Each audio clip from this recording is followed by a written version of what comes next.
Thank you, Mr Speaker. The Honourable Shane Jones. Mr Speaker, over the last week, New Zealand has seen an extraordinary event. From the corporate cockpit of Air New Zealand, we have a skydiver.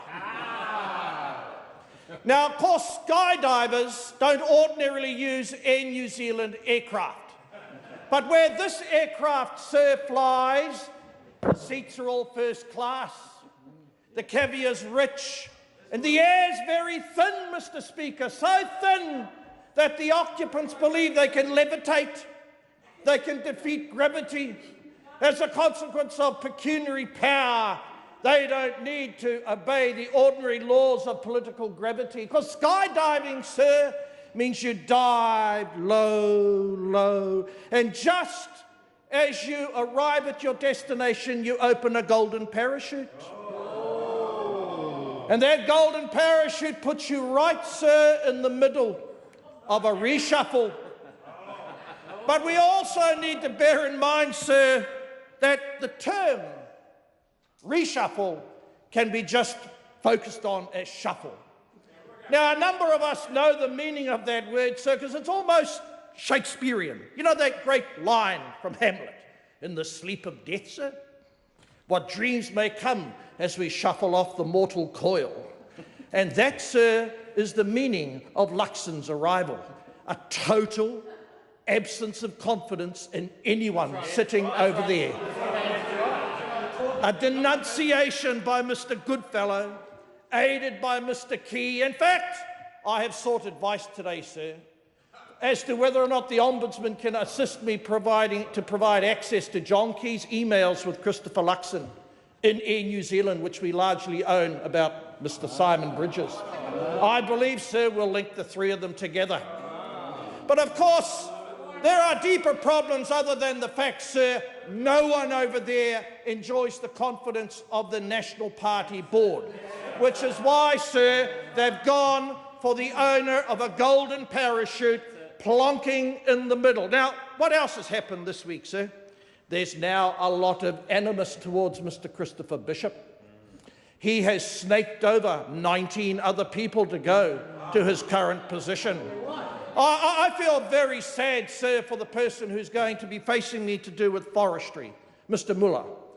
He tried very hard to get them to agree, sir, to our way of thinking about climate change, and what's been done to him? Cast aside. No greater enemy has been made in this reshuffle by Simon Bridges than that person, who also has aspirations, sir, in that regard. But of course, let's come back to the real problem that we're seeing on the other side of the House. They are defending the board of ANZ. That's right. They will not speak one word about those gross conflicts of interest. Now, I won't talk about the chairman because my leader has said everything that can be said about that individual. But what about Mr Carter? What about the self-promoting other directors? They know more is going to leak. Time to open, I say to the board members, Joan Withers and others, time to open the corporate kimono and tell the truth.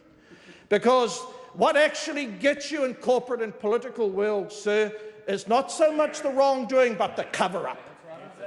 They will not put one torchlight of honesty on what's been happening there. Not one.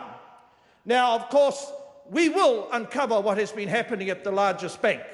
It will either happen because Mr Orr, with his independent powers, will open up the crevices, shine a light on all those murky dealings, or we will get the commission of inquiry that our banking sector obviously deserves, given the gross conflicts that have been opened up. I know there's a lot of fear, sir, in that sector, but I don't want the ordinary workers in the ANZ Bank to be fearful, the people in the Wairarapa, the people in Te Waiponamu, the people in Northland. Although your banks are still being closed down in regional New Zealand, you don't deserve opprobrium. You don't deserve criticism. It's the corporate culture that starts in Australia, imported here, as they have treated our banks as udders.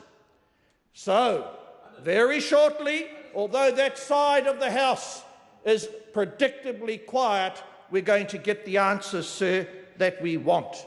So, watch this space. Time for honesty across the House and in the corporate world.